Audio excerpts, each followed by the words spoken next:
The influence of transhumanism is percolating throughout our culture. Microchips implanted in our brains and artificial intelligence much smarter than humans. It's an idea that is now being taken deadly seriously by those in the academy. This is going to be, in my opinion, the most significant and important idea that'll shape the world we live in the next couple of decades.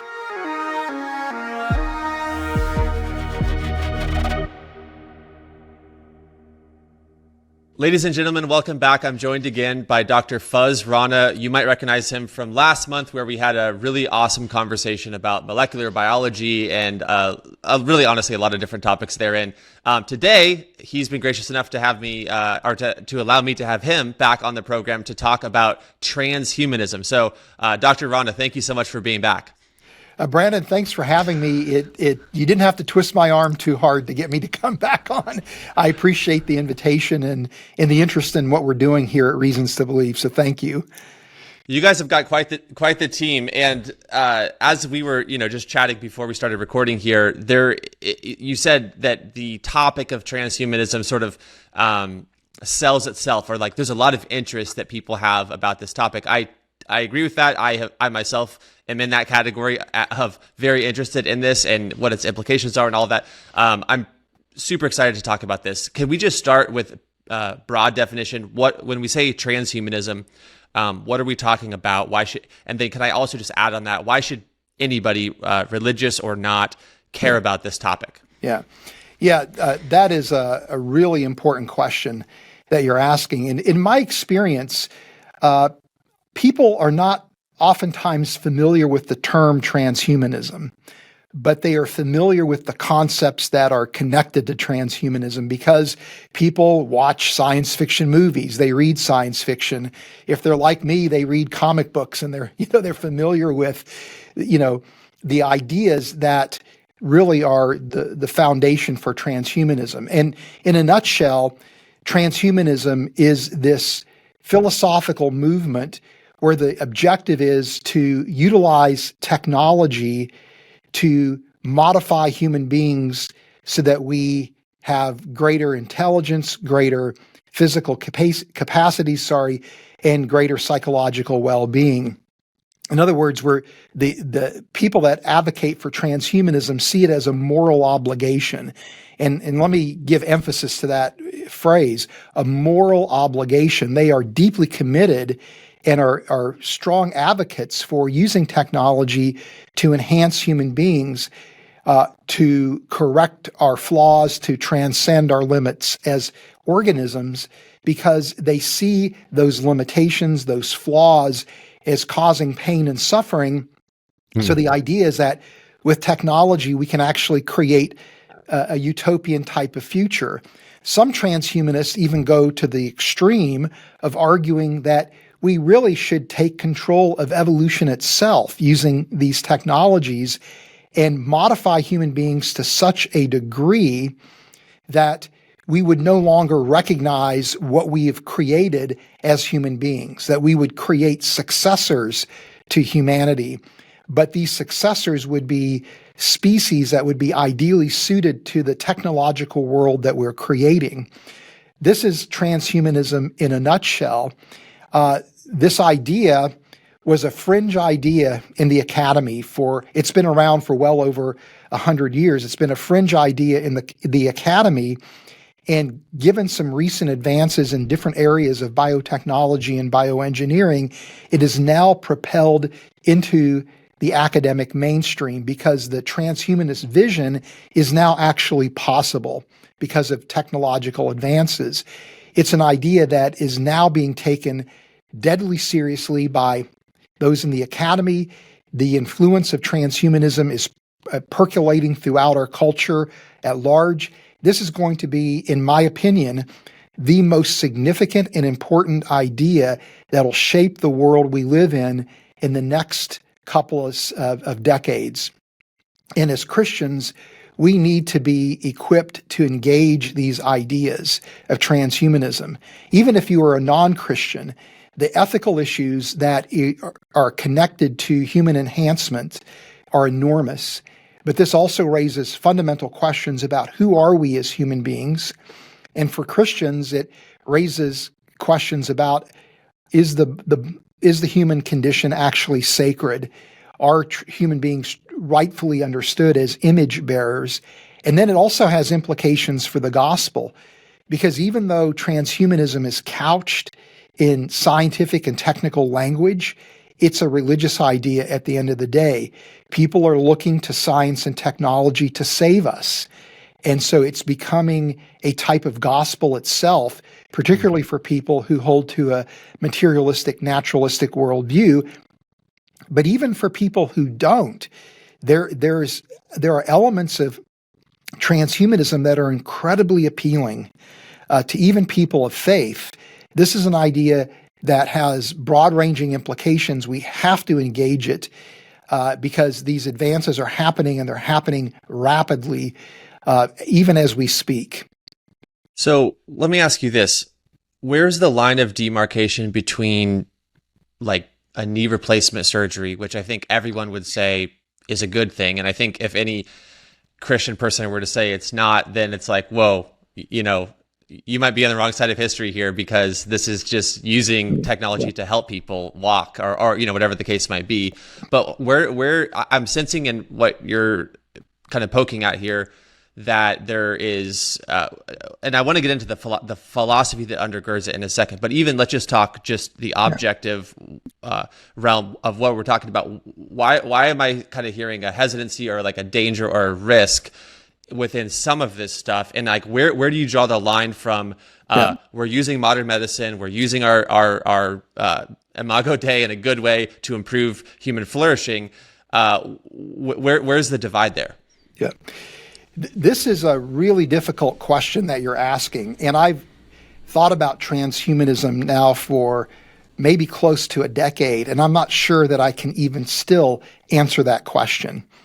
This is what's so insidious and difficult and complex about engaging the ideas of transhumanism is the technologies that make transhumanism possible are great technologies the gene editing could treat people with genetic disorders, literally revolutionizing medicine, giving not only treatments, but maybe even hopes for a cure for people that struggle with rare genetic disorders that are absolutely debilitating.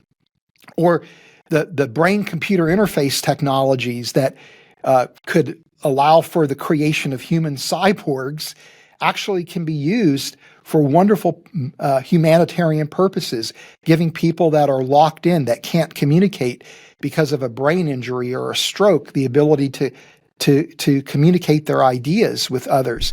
Is that somebody, like Neuralink? Would that be an example of that? Yes, exactly. In fact, Elon Musk's version of brain-computer interfaces is considered by many people to be state-of-the-art, or maybe even beyond state-of-the-art. What they've produced is an incredible brain-computer interface system. But this can give people that are quadriplegic, paraplegic, the ability to move because they can learn to control exoskeletons with their thoughts.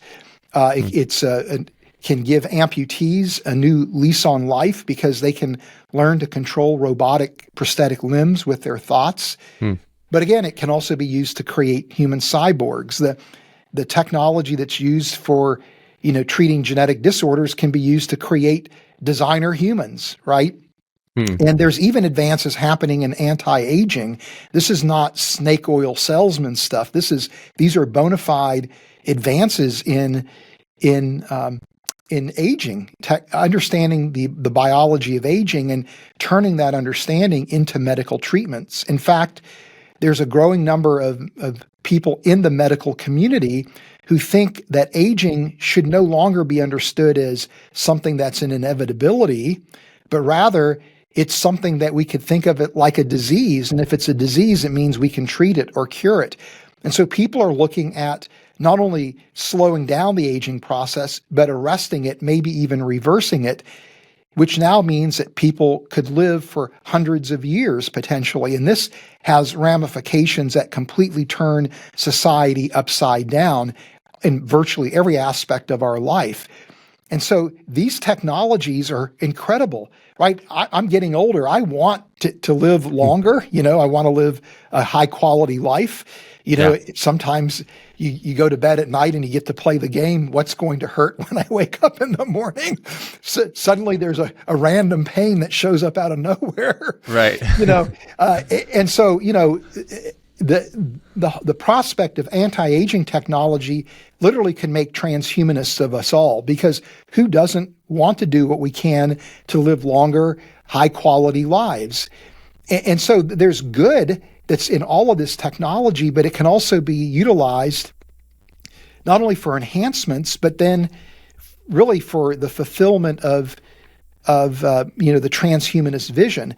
Now, we use enhancements all the time to extend our abilities beyond our limits, right?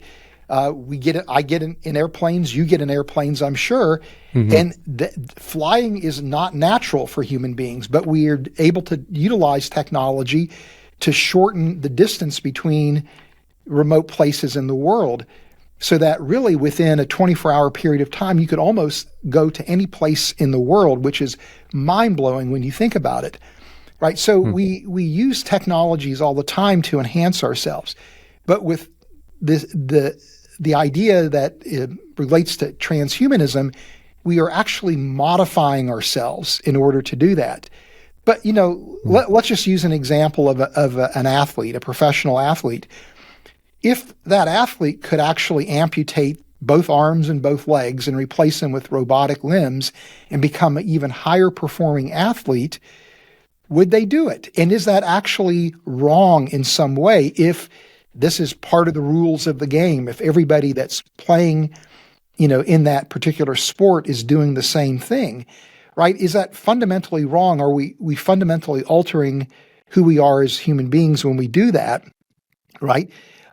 So I don't know where that line actually exists, but intuitively, I think I recognize that there is a line that we can cross, and we probably would recognize it when we see it, even if we can't precisely articulate what that boundary actually is, if that makes any sense at all. It's frustrating. It's frustrating to me.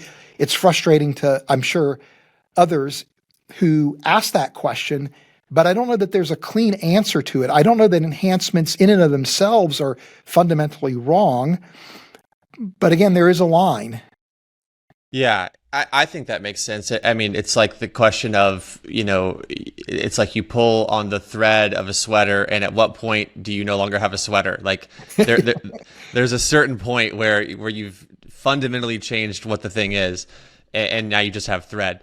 So that's interesting. Are you familiar with Brian Johnson?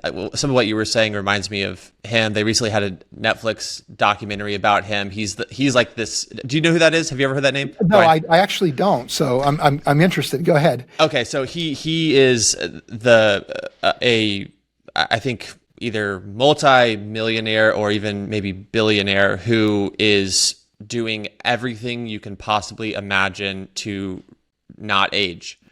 And there's a Netflix documentary about him. He's doing like 200 pills a day and the red light and just all the exercises in it, and just like he's basically just like, sign me up for everything. I want to be the first person to live to be 200 or whatever, which I don't think will happen. But he's just, the reason I bring him up as well is that you can see how it's religious for him. And I think that is, you were kind of alluding to this in your intro, that there's almost, like, to be clear, if we're actually talking about helping people, obviously no one's against that, but it almost seems like it can fill a place, a spiritual part of someone, and almost offer like false hope. Yeah. Like everything's going to be okay if we could just live a couple years longer. Right. And it just seems like that vision of utopia is missing a couple key ingredients from where I sit, at least. Yeah. But I don't know. What do you think about that? Yeah. Well, there's a lot of different thoughts that are running through my mind. Again, I'm not familiar with Brian Johnson particularly, but his story is a story that I am familiar with, because he's not necessarily alone. There are other people who have great wealth and great power who are looking at utilizing technology to try to extend their life expectancy. And, you're right. I mean, at the end of the day, transhumanism is a religious idea. I mean, many people that embrace transhumanism, not exclusively, this is not exclusively true, but many people hold to a materialistic worldview. And so the greatest limitation that human beings have with respect to our biology is our mortality. So if you could somehow create human beings or modify us in such a way that we have a practical immortality, that becomes a type of gospel where you're offering people salvation, eternal life, if you will, or some variant of eternal life through science and technology. In fact, some scholars refer to this idea as techno-faith, where our salvation is going to be found ultimately in what we learn about the world through science and the application of that knowledge through technology. And it really is very much an embodiment of the Enlightenment, where we become lords and masters of nature, and we're looking to become lords and masters of our own, biology, if you will, to the point where we can promise people that they can live forever.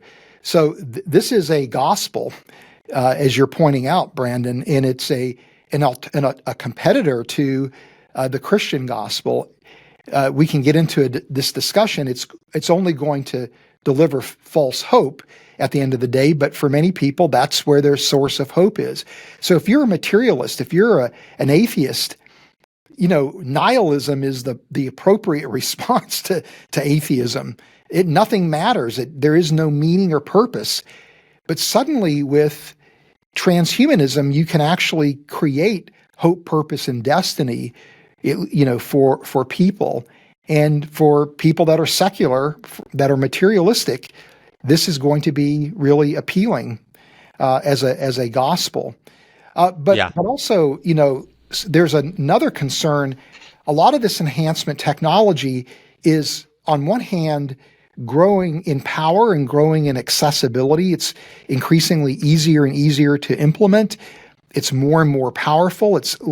The cost is being reduced. There are these do-it-yourself movements in biology with gene editing. There are these do-it-yourself movements with electronics. These are called grinders and biohackers, respectively.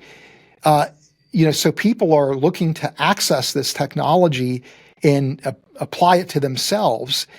But even in spite of that, there is concern that really only the elite are going to have genuine access to this transformative technology, which is going to potentially create a world of have and have-nots. So the whole issue of justice and equitable access to this technology is a really significant issue that even transhumanists recognize as being a profound ethical issue. But Brian Johnson illustrates that beautifully. If you have access to technology and it can make you smarter, stronger, more psychologically well adapted, you have an advantage now compared to everybody else who doesn't have that technology, which means if you're wealthy, you have the ability now to even enhance your wealth, to concentrate your wealth, or to concentrate wealth and power among those elites who have easy access to this technology, whereas everybody else are going to be have-nots. So these are, again, science fiction type of scenarios that we're talking about, but it's easy to envision how they could actually play out. So a lot of issues emerge, out of the Brian Johnson story. I just touched on two of the most jarring, perhaps. Yeah, no, and I appreciate that, because I want to make a few clarifying points, just because I imagine someone listening to this who isn't a Christian. And again, I want to be sensitive to that. We're not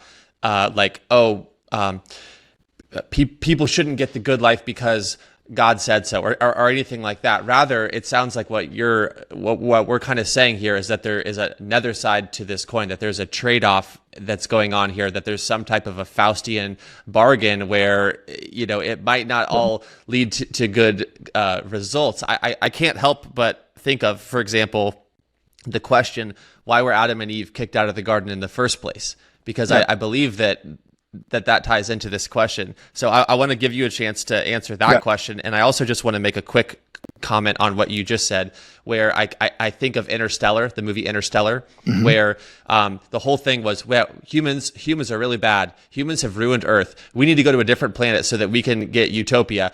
And the whole time I'm watching that movie, great movie, by the way, but the whole time I'm watching, I'm thinking, but we're bringing us there. Yeah. It's not just a logistical problem. It's not just a material problem. It's a matter of what caused the problem on Earth in the first place. It's something that we possess within ourselves. And that thing is something that I don't think any level of technological advancement can contend with. Yeah. So I'm begging the question here. But anyways, I'll turn it over to you just to kind of speak into some of this. And I do think it ties into the biblical narrative in the book of Genesis in particular. Yeah, well, in a really significant way. You know, a lot of times when people ask the type of question you're asking, what undergirds it is this maybe more encompassing question, which is really, should we play God, right?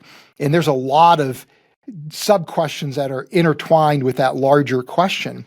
And my first response is that, well, in many respects, as human beings who are made in God's image, we have no choice but to play God because we are made in God's image. Part of being an image bearer is that we were given responsibilities that included subduing the earth, bringing it under our control, doing what we could to promote human flourishing by extracting the resources that God has imbued within the creation, that we are to be caretakers of the planet.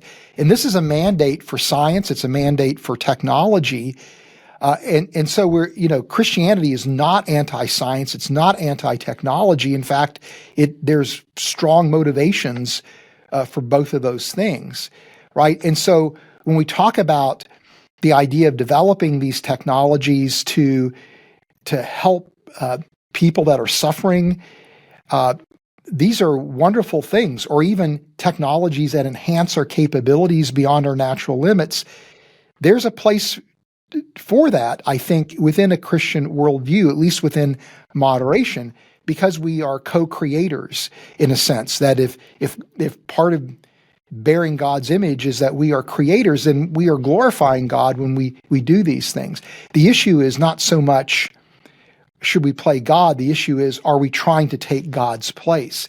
That was the problem in the Garden of Eden, was that Adam and Eve wanted to be like God. When people built the Tower of Babel, it wasn't building the tower that in and of itself was inherently wrong. It was trying to essentially take God's place. And so what I see with transhumanism is, in a sense, people trying to take God's place. Scripture tells us that as human beings, we have dominion over the creation, but we do not have dominion over human beings. So it's one thing to mitigate pain and suffering. It's one thing to develop technology that promotes human flourishing, right? Because that gives honor to people who bear God's image. And when people flourish, it allows them to express the image of God, which honors God. But the concern, of course, is, are we trying to take God's place? And I think unwittingly, I don't know that there's a complete mindset of rebellion against God among transhumanists, but unwittingly, I think many of them are indeed trying to take God's place. They are trying to provide the means for salvation, right? Through science and technology, they're trying to modify human beings. We don't have dominion over human life. We don't have the right to evolve human beings into something that is completely unrecognizable, into new species. I think that transcends the boundaries that God put in place. And, this tendency that we have to want to be like God is the basis for sin, right? And this is something that is missing from transhumanist thinking largely, because again, they're coming at it from largely a materialistic worldview. Is that we as Christians understand that as human beings, because we are sinners, we lack wisdom, we engage in folly, right? But even worse is that many times we take that which is good and pervert it to use it for that which is evil. And so this technology that transhumanists are creating could be used for an enormous amount of good, but it also could be used in incredibly wicked ways. And the more powerful the technology, the more transformative it is, the more frightening it is when we think about our sin nature. So this is something that Christians bring to the table that is really very important in broader societal conversations about should we develop the technology and what are the safeguards that need to be put in place? What are the regulations? How should we use this technology? Is that we have this role, I think, to remind people of our sinful nature. As you said, we could go to another planet, but we're not going to be creating utopia on that planet unless we fundamentally change as human beings. And that change is never going to come through technology. It's going to come through the gospel. Yeah, I think that's a great point. And, it's funny because I think it depends on how the question is framed, the level of agreement that you get regarding its answer. And what I mean by that is the problem of evil, the so-called problem of evil, which basically everybody agrees with and is actually one of the biggest reasons that people don't believe in a good, powerful, loving God. The problem itself acknowledges sin, basically, at a certain level. Now, there's obviously natural evil too. Why are things broken? But even the fact that we can all just look out and say, man, it just seems like things aren't as they ought to be, I just think is such a profound sentiment, shared sentiment, that, if you start talking about, specific rules and the Ten Commandments say this and stuff, you might get more pushback. But if you say, why does the news continuously tell us a story of the human condition and of human frailty and brokenness and selfishness and wickedness? I think you get a lot more buy-in. So it's almost, in my opinion, feels like just how do you frame the question? Like, is it the problem of evil? Oh yeah, I'm all in on that. There's a big problem with evil. Is it thou shalt not, whatever? Then no, I don't agree with morality. I don't think there's a problem. So I don't know. I just think that's maybe one aspect of it. But there's certainly, I invite the comment section. Does anybody think that we're going to go to Mars and not bring any of our human problems with us? I guess that's my question. Brandon, this whole point that you're bringing up about the problem of evil is really very powerful. And this is where I think there's a very interesting bridge between Christianity and transhumanism. It's so easy to demonize transhumanists, to make them out to be the enemies. But at the end of the day, think about what their vision entails. Right. They want a utopian world. They want an end to pain and suffering, or at least to mitigate it to the greatest degree possible. They recognize that death is the enemy, right? There's something tragic to think about humanity as a species disappearing, right? So this is all intertwined with the point you're making, which is the problem of evil, right? That the world is broken and they want to step in and fix it. This is the concern that Christians have, and what makes the gospel so alluring. And there's nothing wrong with trying to use science and technology to improve the human condition, to take a better care of our planet. It's just that we can't, this is not the source of salvation. That's where transhumanists get things wrong, I think. But it means that the gospel takes on relevance in a very interesting way in a world that's being shaped by transhumanism, because what's forefront on everybody's mind is salvation, right? And so and and we can get into this, but it's very easy to show that technology can't save us, right? That at the end of the day, technology is going to only disappoint us. It's not truly going to deliver us in the way that the promise of the gospel can, right? So this whole point of the problem of evil is unbelievably profound, and you're extremely perceptive. But this is the connection between Christianity and transhumanism, where we share ideals. Yeah, and it's like again, I think this is the third time I've said it, but I just want people to hear, like, it's not that we don't want people to flourish.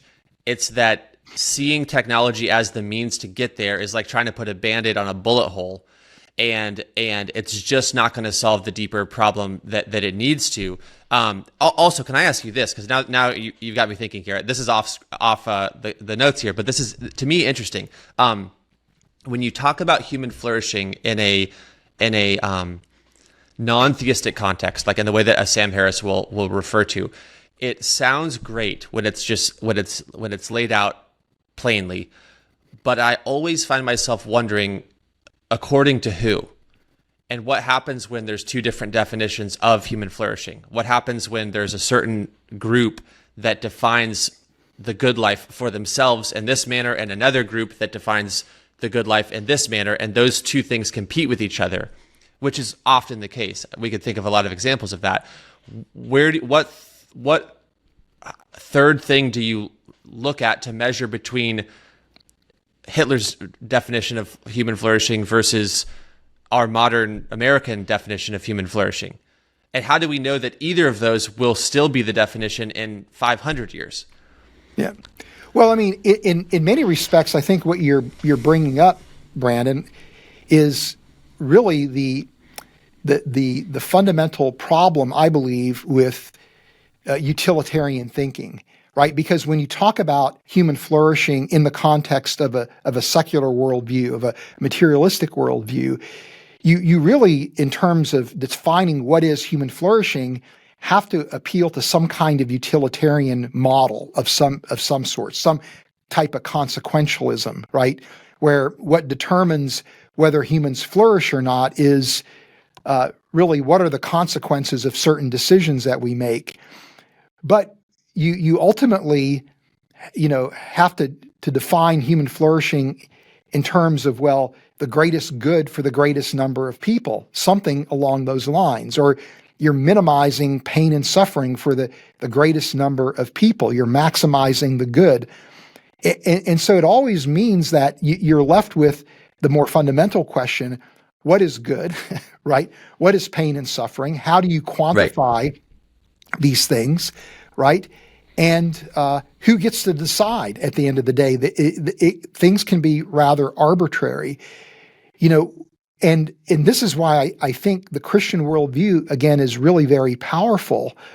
And one reason why I think indirectly that there's truth to Christianity is because the ethical system that arises out of Christianity, it is a system that was, in effect conceived of, 2,000, maybe, 4,000 years ago, right?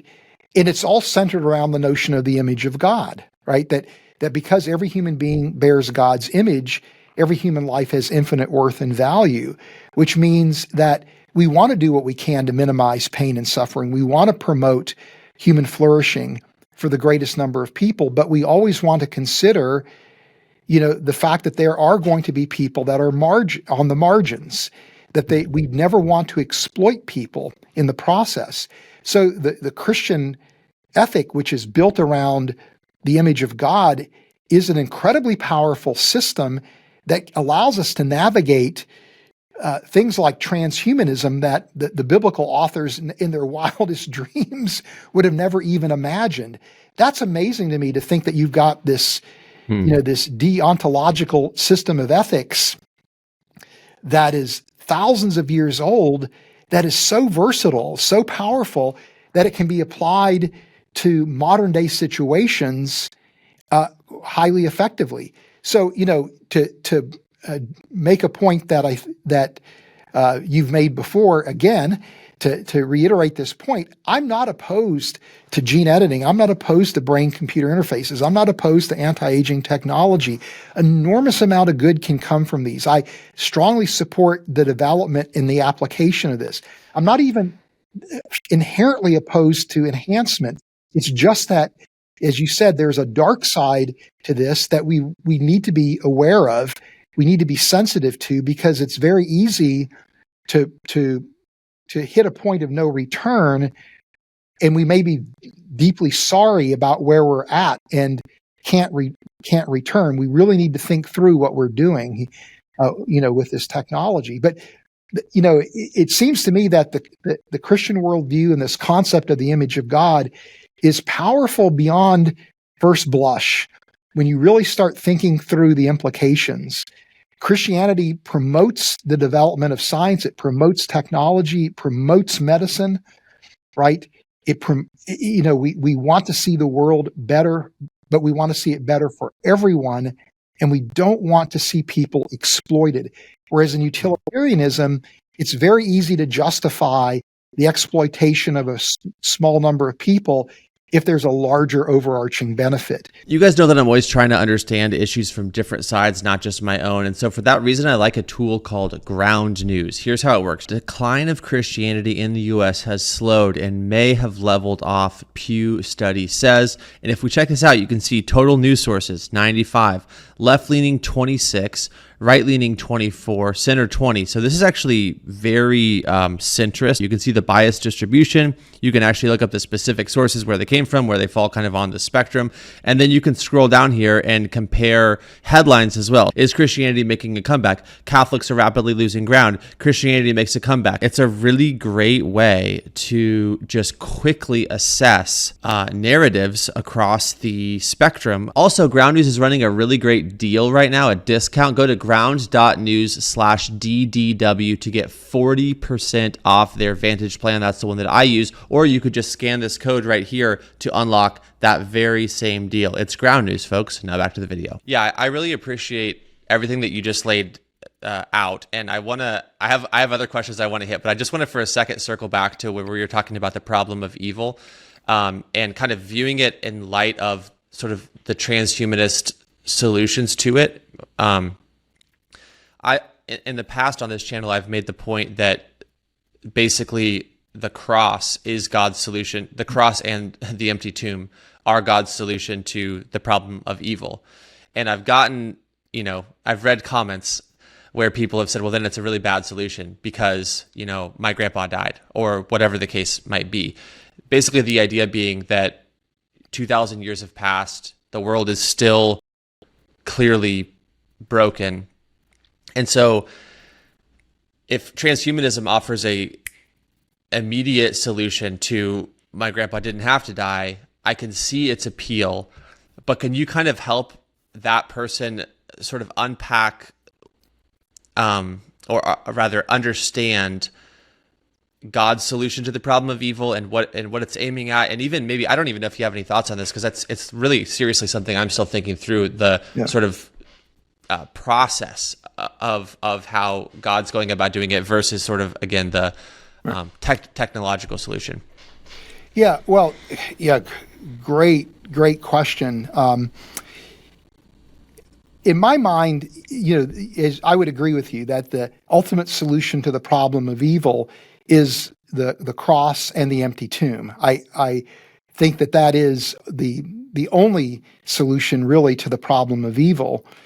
But the solution doesn't end there, in my opinion, because as people who are following after Christ, we are commanded now to go into the world and to expand the influence of the kingdom of God, right? So, which means that we have now an obligation as followers of Christ, as Christ's disciples, to not only go out in the world and to share the gospel, right, which is the ultimate source of hope, right, that we will ultimately overcome this world and we will transcend the world, that death will be overcome because Christ overcame it. We are too going to overcome death as well.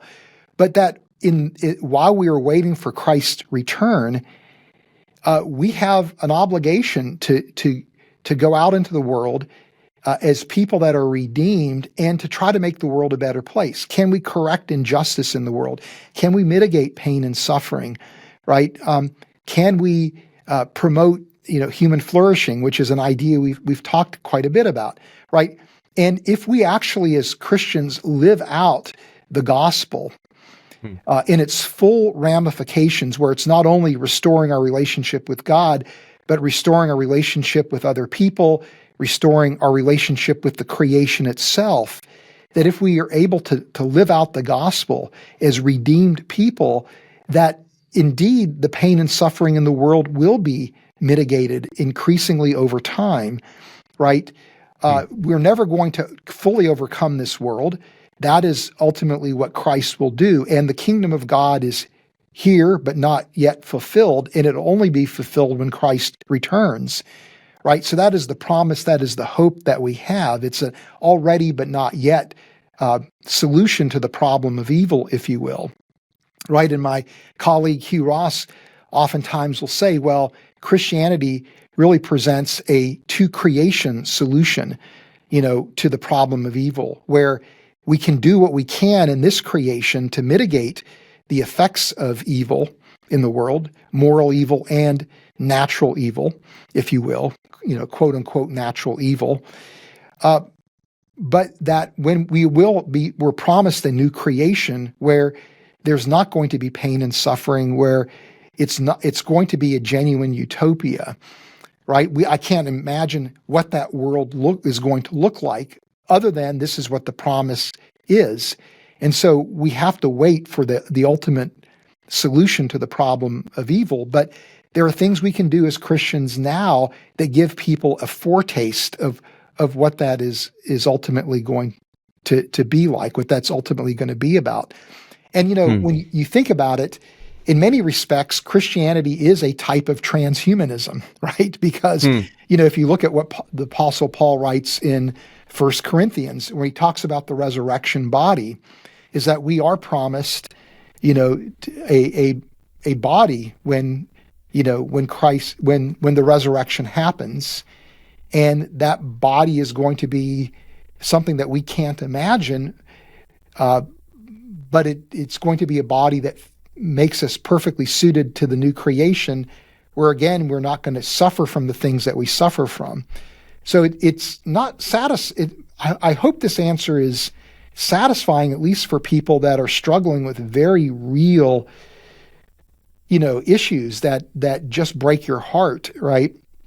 There's so much pain and suffering in the world. There's so much injustice. But there's things that we can do about it, here and now that mitigate that.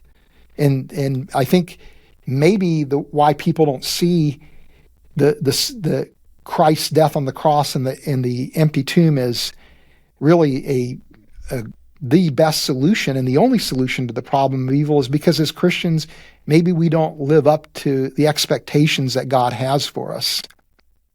Well, I'm leading in here to a scientific question, but what you just said, I just have to say this. It was Dr. Michael Licona, who I was talking to a couple of years ago, and I'll never forget the way he put it. He said, if God were to fully eradicate evil at midnight tonight, which of us would be left at 1 a.m.? And I think that gets to something really profound, which is that, well, then why hasn't he done that? And the answer is because he is redeeming people. He's in the process of gleaning a good out of humanity day by day that in his assessment is worth the collateral damage of the continuation of evil in the short term. The good outweighs, not in a cause and effect way, but apparently that's God's assessment because Jesus hasn't come back yet. Apparently his assessment is that the purification of his bride and the redemption of the nations and the gospel going out and the power of the resurrection manifesting itself in the life of the individual time and time again is apparently, for the time being, worthwhile. And It's like maybe we don't fully understand all of the factors in the equation that God is looking at. But again, from where I sit, like you said, we're between the two VE Day and VJ Day, right? Like we're in the middle, like the war's over, but we haven't. And so, anyways, I just wanted to say that because really seriously, like the best thing that anybody could do who's bent about the problem of evil is to accept their own bentness and to accept God's solution to it and to look in the mirror and say like, yeah, I've contributed to this myself. And because it's like, that's true. Like we literally have all contributed to it. And anyway, so I just wanted to say that is become part of the new creation. Yeah. Bear your soul to Christ, be forgiven, receive the Holy Spirit, change the world, live abundantly. Okay, let's get back to science because I just love like this is like such a relevant topic. This is like right at the very core of this channel, Dr. Rana. So you've got me a little bit preachy here, but That's okay. This has been fun. it's just so important because it's like the very thing that people are really bent out of shape about is the very thing that Jesus is saying, like, yes, you're right, that is bad, that's exactly why I died, like so it's so interesting how it's connected there. Anyways, I digress. Okay, let me get back to the actual script here. So are there any, unless you have something to say on that? No, go ahead and ask your question. Okay, sorry about that. Okay, are there ethical lines that even secular scientists and transhumanists agree shouldn't be crossed? Wow, that's a great question. My sense is for people that I think of as being kind of the quintessential transhumanists, I think the answer is no. I don't think that in their mind that there are any boundaries that really ought to be implemented. I don't think there's any lines they feel shouldn't be crossed, right? So I think it's, in a sense, all bets are off. Okay. So there's no sense of, because what I was thinking about was obviously like the atomic bomb and the idea that prior to that we had like this just limitless faith in science. And then when that all went down, it was like, whoa, maybe we should pause and reflect of can we, but should we? But you're saying that isn't really bleeding into this topic. No, it isn't. But there are, a number of philosophers of technology who would be highly critical of transhumanism. In fact, in my estimation, some of the staunchest allies that Christianity has when engaging transhumanism with an attempt to show that this is a false gospel, that science and technology are never going to deliver, are philosophers of technology, even those who hold to a secular worldview. Because those people who are philosophers of technology really recognize this profoundly uneasy relationship that human beings have with technology. Technology does wonderful things for us, but it always is a double-edged sword. So for every technology that we can imagine that delivers a good for humanity, there's always a consequence that comes with that. And oftentimes that technology will create new problems that never existed before the creation of that technology. And a lot of times the way we solve those new problems is to try to create new technology that solves those problems, but then introduces new problems. So we're like the proverbial man trapped in quicksand. The more that we try to get out, the more deeply, or the more that we become trapped within the quicksand. That is really our relationship with technology. And, there are always these unintended consequences of technology, right? Technology oftentimes has implications that nobody can anticipate, before we begin that. And those consequences almost invariably are not good, right? And so, technology really can't save us. And this idea of progress being connected to technology is a myth, not only a myth in terms of a grand narrative, but a myth in terms of not being valid, not being true. There was a mindset that emerged out of the Enlightenment that, as we continue to develop technology, things will get better and better and better. And that's highly questionable. And it probably was World War II where that really came to a head in the minds of many people, particularly philosophers of technology, because here we created all of this technology that we then used towards horrific ends. And so even things like nuclear energy, what an incredible gift to humanity that is to have, control over the atom in that way. But the horrific evil that can come from that, right, is devastating. And even when, a nuclear energy plant is being used for the right and appropriate purposes, if there's a leak, that's an unintended consequence may be anticipated but still unintended, it can cause enormous amount of devastation, as witnessed by Chernobyl, right? So this is really part of the case for why the transhumanist vision is ultimately doomed to fail, why the gospel of transhumanism is really a false gospel and is only going to ultimately disappoint us. That makes a lot of sense. Let me ask you this: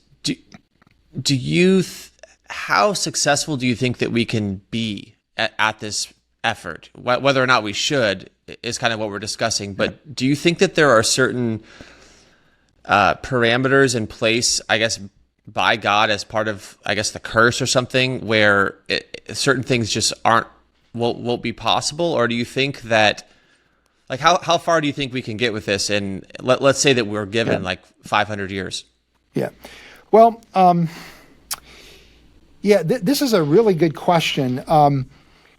And I think probably what is going to really be one of the more significant barriers to implementing, things like gene editing towards not only even towards treating genetic diseases, but towards creating designer humans or through using brain-computer interfaces, is really the complexity of the human being, the biological complexity of a human being. So for example, with brain-computer interfaces, we're now discovering some rather disconcerting things about BCI technology. For example, you can use brain-computer interfaces, certain types, to actually arrest the symptoms of Parkinson's disease, right? Wow, that's amazing that you can send electrical stimulation to certain areas of the brain and people with Parkinson's become symptom-free. The problem is that treatment actually alters the personality of the patient, right? And this is because of the complexity of the brain. There are things that are happening with these treatments that nobody would have anticipated, right? So or with regard to gene editing, the genome of organisms in general, but human beings specifically, are incredibly complex. And so you might be able to manipulate a certain region of the genome. You might be able to replace certain, defective sequences with healthy sequences and improve, the outcome of the patient suffering from a disease. But if you start going in and start altering the expression of genes or even introducing new types of genes into the human genome, the ramifications of that are not going to be well understood. Right now, it's largely a brute force approach to these technologies where we are very naively going in and doing things without really understanding the full consequences. And we can't understand those consequences because we don't have a good grasp on the complexity of the genome. It's still very much a black box to us. There's still very much that we don't know. So I think that that complexity of the brain, the complexity of the genome, are going to be significant barriers to truly affecting the transhumanist vision. But unfortunately, what I've come to appreciate is that it's not what's actually capable that matters. It's what people think we're going to be capable of. And that, that ideal of what we are going to be able to do with science and technology is what's going to attract people to transhumanism or to some version of transhumanism as an alternate to the gospel. That makes a lot of sense. I remember Ray Kurzweil. Do you know who that is? Mm-hmm. I remember watching. There was a documentary about him, and he was just explaining at a basic level the idea that there's an exponential growth rate to technology. He talked about how a computer in 1981 was like the size of a city block and was this smart, like and then flash forward 20 years and it's gotten 100 times smaller and 100 times smarter. Another 20 years, 100 times smaller, 100 times smarter. And he's basically saying, now we have an iPhone in our pocket, but in that much more time in the future, we'll have something 100 times smarter than an iPhone that you can inject into your bloodstream, and that type of an idea, where I could see I guess what I'm saying is within the black box that you're describing, I could see someone saying, yeah, but just wait, like, just give it time kind of a thing. But is there something, I guess what I'm kind of poking at is there something just categorically wrong about the idea that consciousness could, for example, be uploaded to the internet? Like, is that just, are we comparing apples and oranges there? Yeah, I think your question displays very important insight into particularly the idea of Ray Kurzweil, right? That we could just somehow upload our mind or our conscience or our essence, into a machine framework. That is presupposing this idea that, the brain is the mind. You really are, presupposing a particular view of the brain-mind problem, right? And if you hold to some form of dualism, then you're going to argue that you're never going to be able to truly upload, your essence into a machine framework, that's just inherently not going to be possible. So, your worldview does make a difference as well. So it's in terms of what you think is possible versus what is actually possible. But, this idea of, the brain-computer interface technology does create some interesting twists that I still haven't thought through to the brain-mind problem, because it's mind-blowing to think that you could put, a device in your brain that could monitor electrical activity in neurons and extract user intent from that electrical activity, right? And then that brain-computer interface could then activate, computer software or computer hardware according to the user's intent, right? So that's pretty crazy. But also it works in reverse, that you can actually send electrical information to the brain from devices, and the brain over time will learn to interpret that information. And, just as if it's an added sensory system. Now, Can you give an example of that really quick? Just because I'm super curious. So, for example, there's some thought about creating what's called artificial skin that would go on top of robotic prosthetic devices, right? That amputees would use, and you could design that skin, that artificial skin, to be sensitive to things that our skin isn't sensitive to. So maybe that skin could detect, acidity or alkalinity, as an example, which our skin really technically can't detect, right? As an example, right? And that you could then send electrical information to the brain so that the brain would say, oh, not only do I feel heat and pressure or touch, right? But I'm also experiencing acidity. I'm experiencing alkalinity, right? So that would be an example where you could send electrical information to the brain.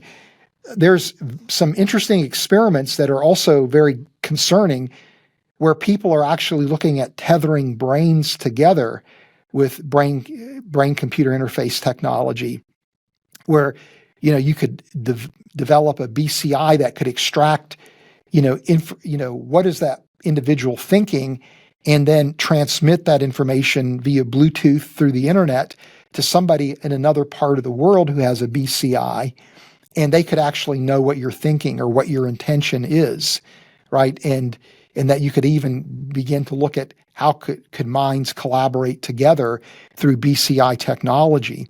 So these are experiments that people are exploring that they actually think might be possible.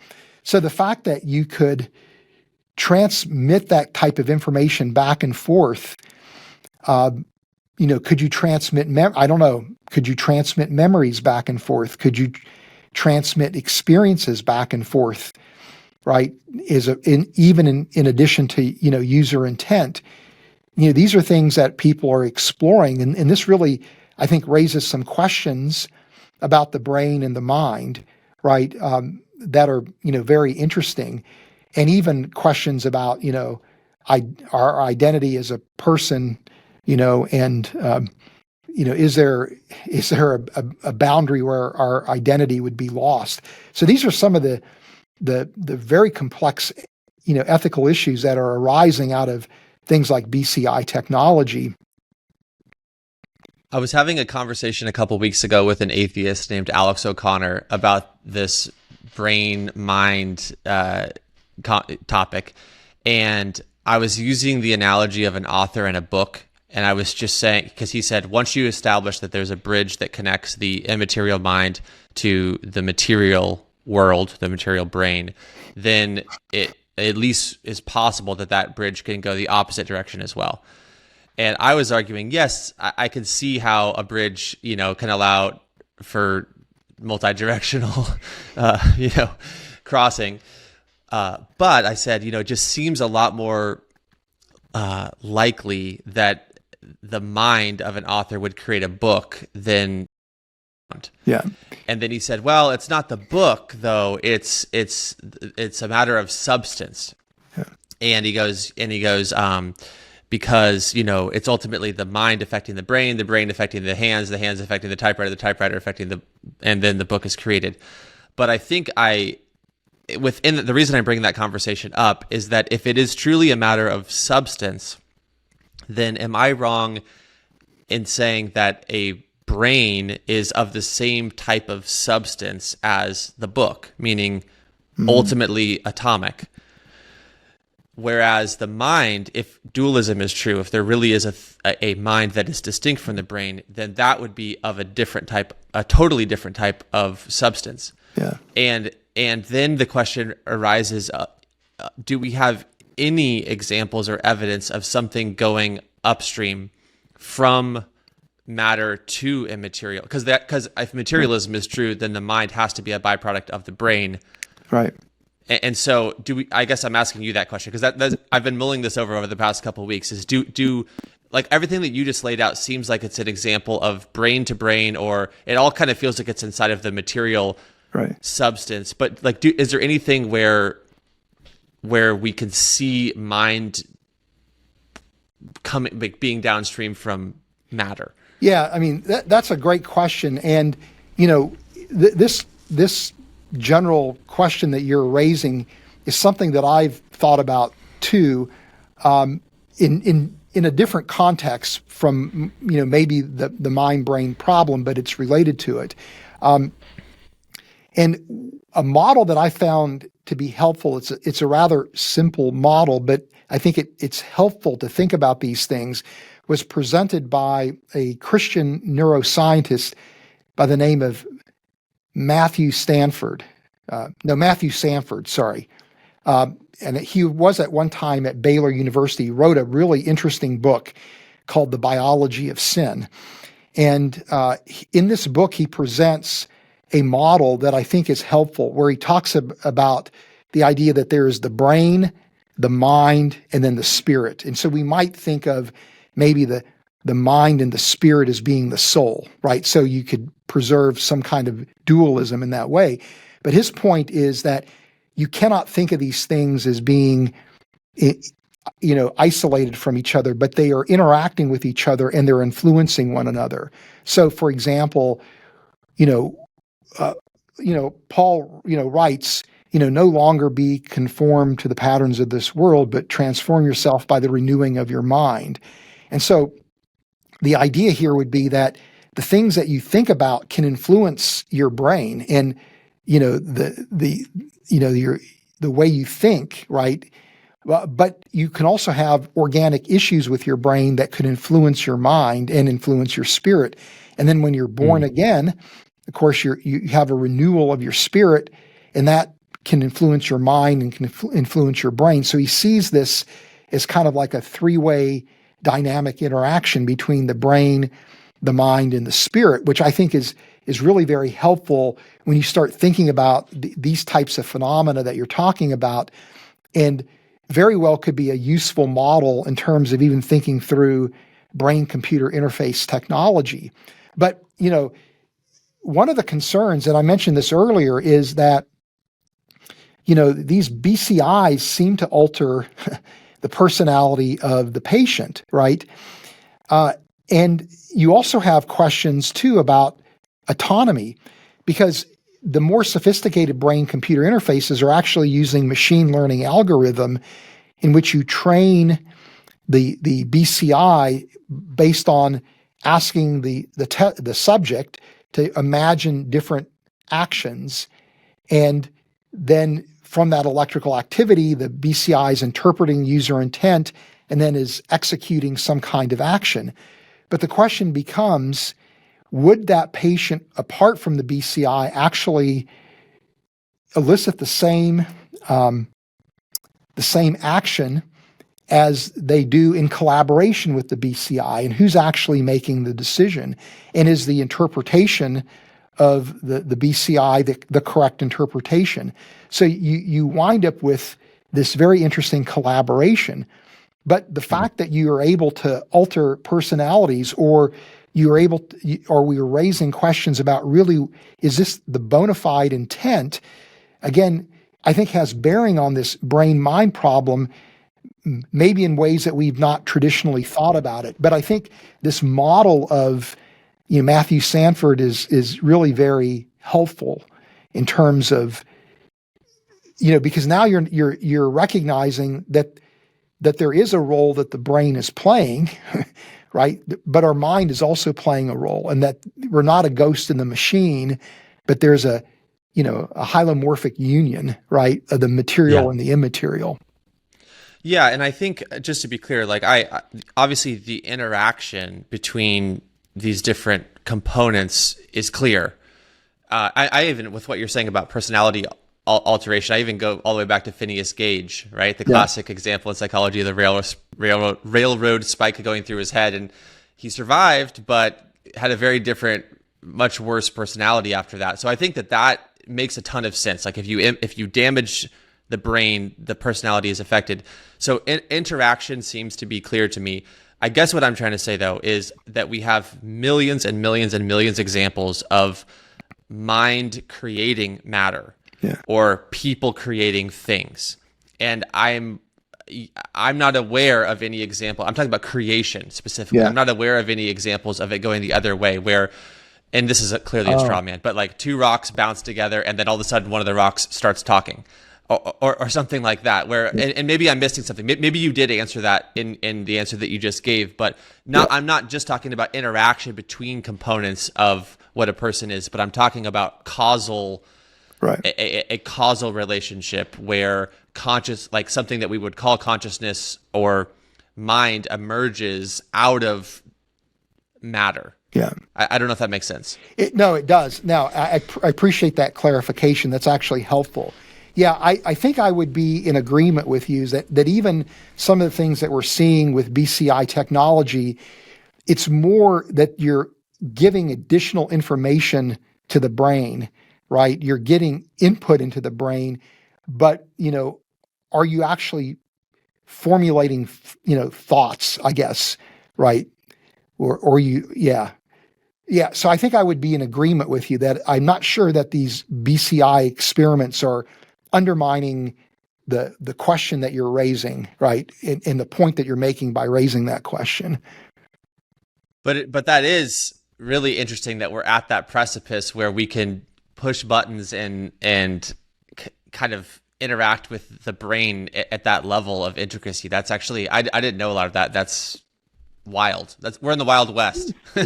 We are in the Wild West. And and it's interesting because BCI technology is literally ignited an entire new area of bioethics called neuroethics, just to try to manage all the ethical questions that are emerging, from BCI technology, which, to me, if implementing the technology for the sake of just biomedical purposes raises these kind of ethical questions, what more is going to happen when we start thinking about this in terms of enhancements, which is really Elon Musk's endgame, right? He sees the work as being humanitarian, but at the end of the day, he wants BCI technology to be the next interface between humans and electronic devices. And in fact, Elon Musk is scared to death of the encroaching capacity of AI, And he argued that if we're not able to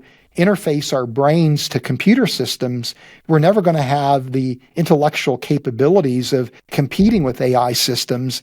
And if that becomes if we don't, then we are doomed for extinction or enslavement as human beings. So he's got a very, very dismal view of the future with AI, and has become, in many respects, I would say, a reluctant transhumanist, simply because he sees the work of Neuralink as being absolutely critical to humanity's survival. But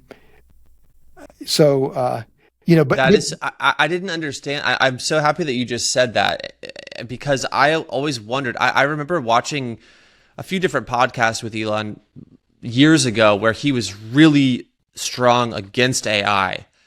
And then recently he comes out with, the Tesla robot or whatever. And I was just like, what is up with this, man?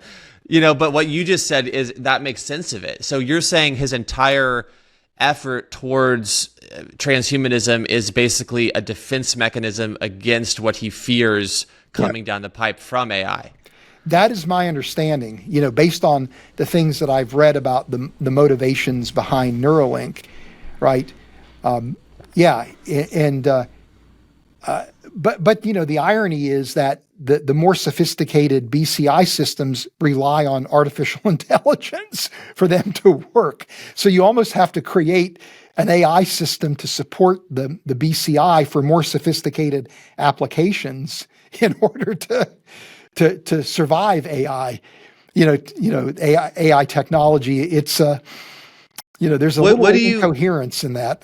Yeah, it sounds like darned if you do, darned if you don't. But what do you think about AI? Do you think that his concerns at that type of a broad, like, catastrophic level, humanity itself is at risk in the face of AI? Do you think that those are legitimate concerns?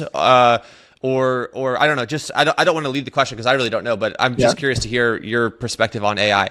Yeah, I think those concerns are legitimate to some degree.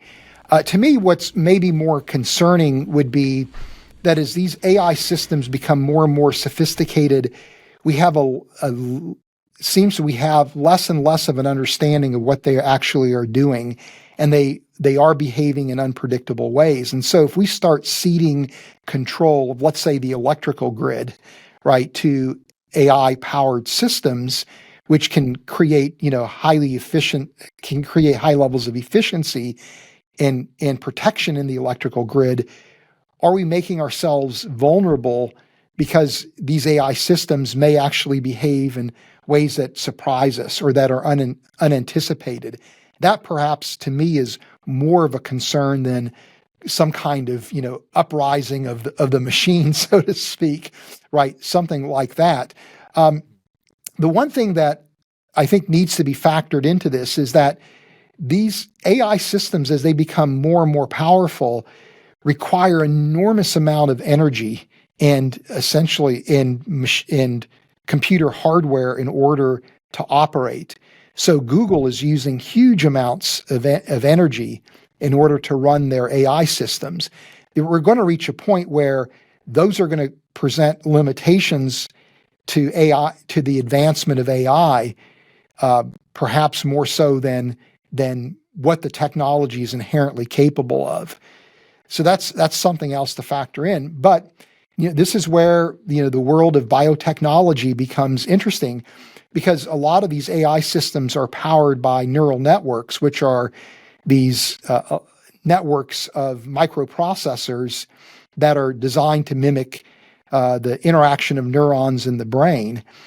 And so there are people who actually are looking to grow what are called brain organoids. These are three-dimensional cell cultures that are created from things like induced pluripotent stem cells that begin to behave like mini brains, like begin to adopt some of the properties of neural tissue.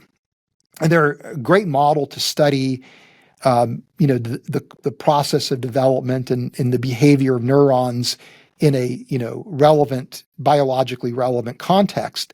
But some people actually are looking at using these mini brains or these brain organoids as replacements for neural networks that would be built from electronic systems. So these are, and in fact, a team from China used brain organoids to train an AI system, and so that it could actually power a mini robot, right? With the robot being able to respond to some basic commands. And the reason for doing this is because the human brain is probably more powerful right now than the most powerful supercomputer system, but it uses a small fraction of the energy of a silicon-based supercomputer system. And so the idea is that, wow, if we could actually build a biological version of these neural networks, that we could actually now overcome this limitation of power and the hardware limitations. So, we're moving into a very interesting world, right? The technology is fascinating on one hand, but the potential downfalls is really very concerning. Well, the other side of it that's interesting is, so we're talking a lot about transhumanism, meaning what do you kind of add onto or adapt where your raw material is a human, and then the other side of it though is how close of a robot, basically an android, can you get to a human starting with just parts. That's also concerning to me in the sense of, I don't know, I mean, this is kind of weird, but the whole like erotic robot industry and just kind of looking at the trajectory of the relational capabilities of the AI programming in terms of the internal parts and then the increased sophistication of the external parts. I mean, what do you think about that whole thing in terms of its effect on teenagers? Well, I mean, I think your concern is a legitimate concern. So, for example, in Hong Kong, there's a company called Hanson Robotics that's creating this robotic system powered by AI called Sophia. And maybe you've seen Sophia, on a YouTube program or something. But the whole idea behind Sophia is to create an AI-powered robotic system that mimics human emotion to the degree that the user actually forms an emotional bond with the AI system. And, the motivation behind this is actually noble, right? Because there are more and more people in our world who are isolated, particularly elderly people. They have very little human contact. So these kind of systems could actually be used to make them feel less lonely, right? To make them feel connected and help them to escape isolation, which would presumably improve their mental health and their physical health. So there's good motivation for doing this. But the problem is that, if you are able to form this emotional bond, for something like that, why wouldn't you form the emotional bond, for an AI-powered robotic system in general, where you're now replacing bona fide human relationships with human-machine relationships? And, one of the things that makes us unique as human beings is something called our theory of mind. That is, we recognize that others have minds like ours, and we can recognize what they're thinking and what they're feeling, and that we actually have a desire to link our minds together, right? And this leads to, because of our, enhanced cognitive abilities, these very sophisticated hierarchical social systems where we relate to one another. But this is all coming out of our theory of mind.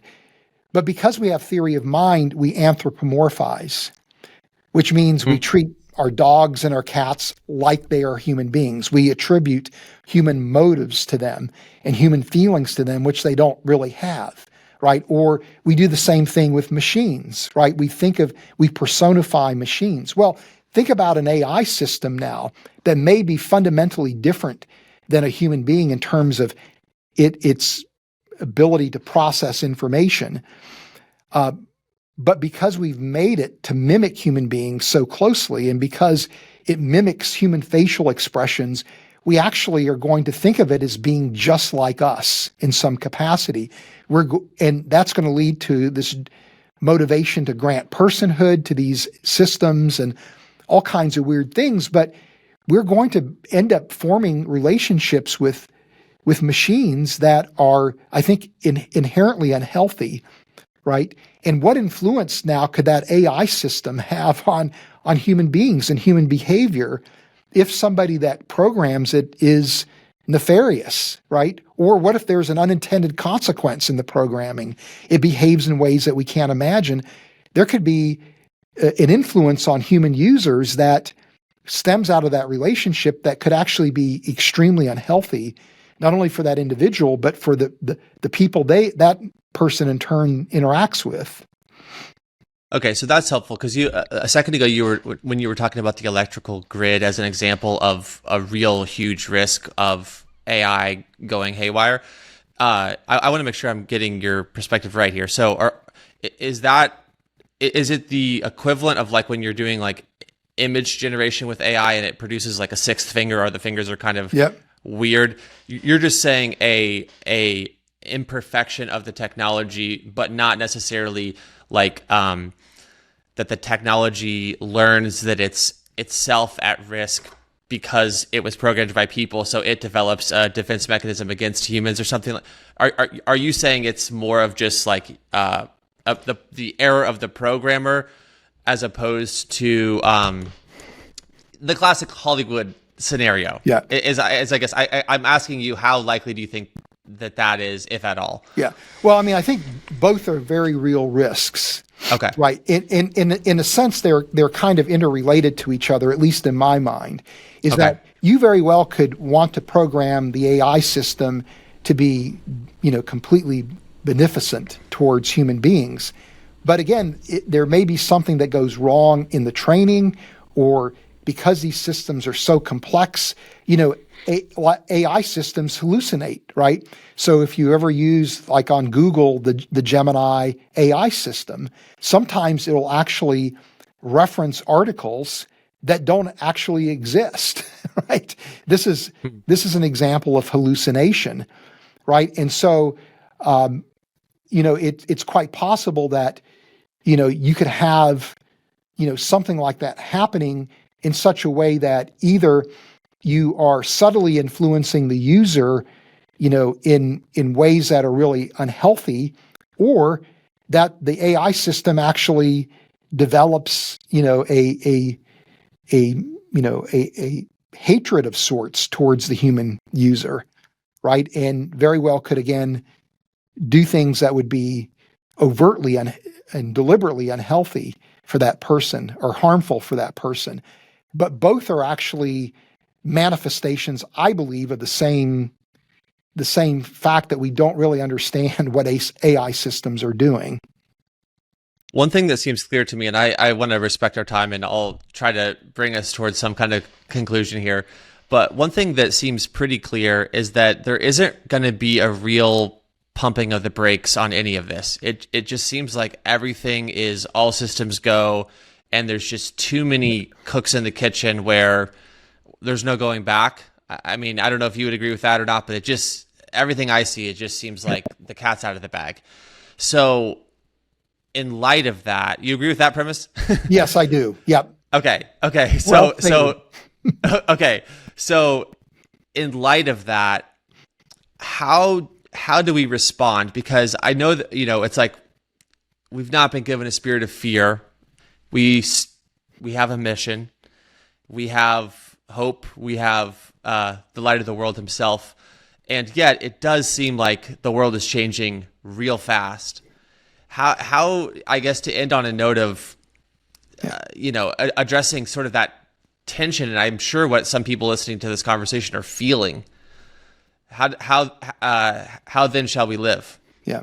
Well, and I think the first thing is to even be aware that this is actually happening, right?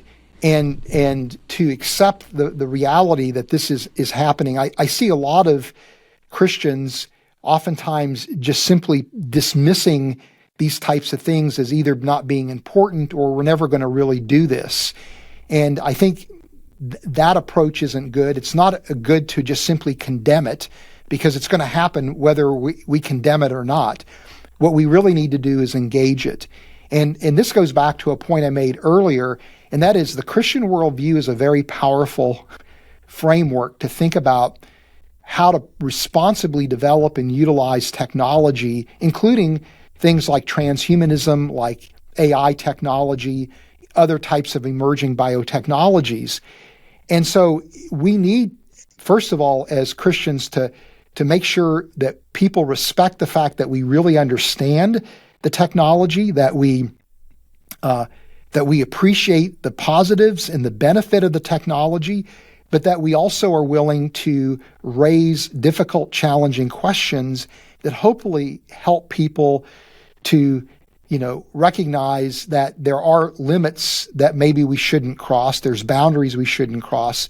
In other words, can we play a critical role as our world's conscience, so to speak, in helping to guide and direct the technology towards ends that are going to genuinely promote human flourishing? So that means we've got to roll up our sleeves. We got to do the hard work. We got to understand the science. We got to understand the philosophical issues. We've got to understand the theological issues.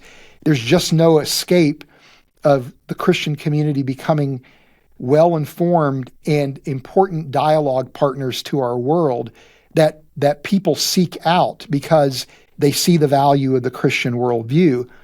Also, I think it's really important for young people in the church who have interest in these kinds of areas, in medicine and engineering, right, in biotechnology, in neuroscience, genetic engineering, to actually think about pursuing careers in these very areas that we find so concerning. Because it's when young people who have a Christian worldview but who also are insiders are able to exert influence, that's where, real change and real guidance can happen. So there's really, I think, two things we have to do.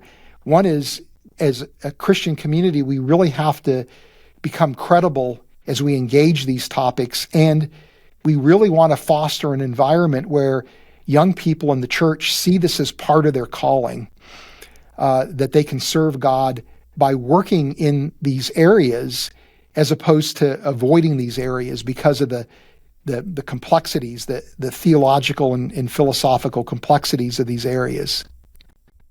Okay, so that's super helpful. So you're saying the advancement of all of this is inevitable, but the precise direction that it takes is not, and we can actually mitigate against some of the downsides with our involvement and hopefully steer the shape of the future in a more positive direction. And then also, I have to just for a second harken back to the middle-ish point of this conversation, where if Christianity is true, then death is not the end. Right. And ultimately, this life is all about it's an incubator for a better world to come. Right. There is a second creation. There really is hope. There really will be ultimate justice served. Right. There really is forgiveness available in Jesus. All of those basic truths are timeless and relevant in the face of whatever type of futuristic high technology scenario. Technology isn't going to solve our sin problem. Luckily, Jesus has, and this world is not the whole story. Yeah. I don't know. I think that's important as well. Oh, it's absolutely important because, to me, it's very easy to think about what relevancy does the gospel have in a world that we're imagining right now, a frightening world that we're imagining, but also an exciting world. And what's amazing is, the gospel is probably more relevant in a world shaped by transhumanism, where ultimately the concern is, where do we find salvation, right? So this is an unprecedented opportunity in front of the church to share the gospel, in an exciting way. Oftentimes, and this motivates the work that we do here at Reasons to Believe, people use science as a barrier to shield themselves from the gospel. Well, with transhumanism, what people are doing is they're pulling that barrier down, and they're laying bare the needs that every human being has for hope, purpose, and destiny, a desire every human being has to connect to the transcendent. And Christianity offers, offers a solution to this deep need that every human being has. So we would be deeply remiss not to put the gospel at the forefront of our efforts as Christians. There's a darkness before the dawn, but the dawn is coming. Amen. This was great. Thank you so much, Dr. Ron. I always appreciate it. Yeah, Brandon, this has been a blast. Thank you for having me. If you enjoyed this conversation, you might also enjoy the Wisdom Society, a growing community of believers from around the world that meets weekly to discuss tough questions, to read scripture, and to pray. Within the Wisdom Society, there is also a book club where members are joined by the author of the book so that they can discuss the book directly with the author. Join today, support this channel, invest in yourself, grow in faith, connect with believers from around the world. Click the link in the description to find out more.